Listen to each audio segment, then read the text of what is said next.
চর্চা তুলে ধরে জড়িত ন্যায় প্রযুক্তি। ধন্যবাদ মাননীয় মডারেটর আমাকে এই বিতর্কের মঞ্চে কিছু বলার সুযোগ করে দেওয়ার জন্য। বিতর্ক চলছে, বিতর্ক চলবে। বাস্তবতার প্রেক্ষাপটে আমাদের আজকের বিতর্কের বিষয় নির্ধারণ করা হয়েছে সাংস্কৃতিক চর্চা ও খেলাধুলায় করে যুব সমাজকে স্মার্টফোনের আসক্তি থেকে মুক্তি দিতে। অত্যন্ত যুক্তিযুক্ত কারণে আমি এবং আমার দল এর পক্ষে অবস্থান করছি।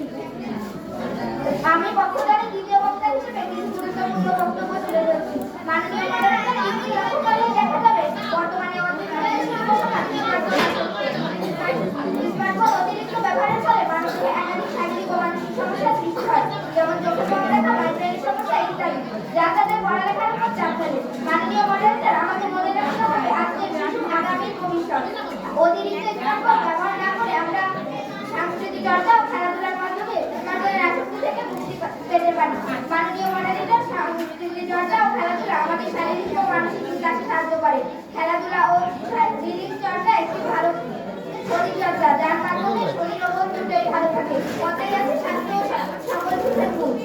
আর স্বাস্থ্য ভালো থাকলেই আমরা জীবনে আমাদের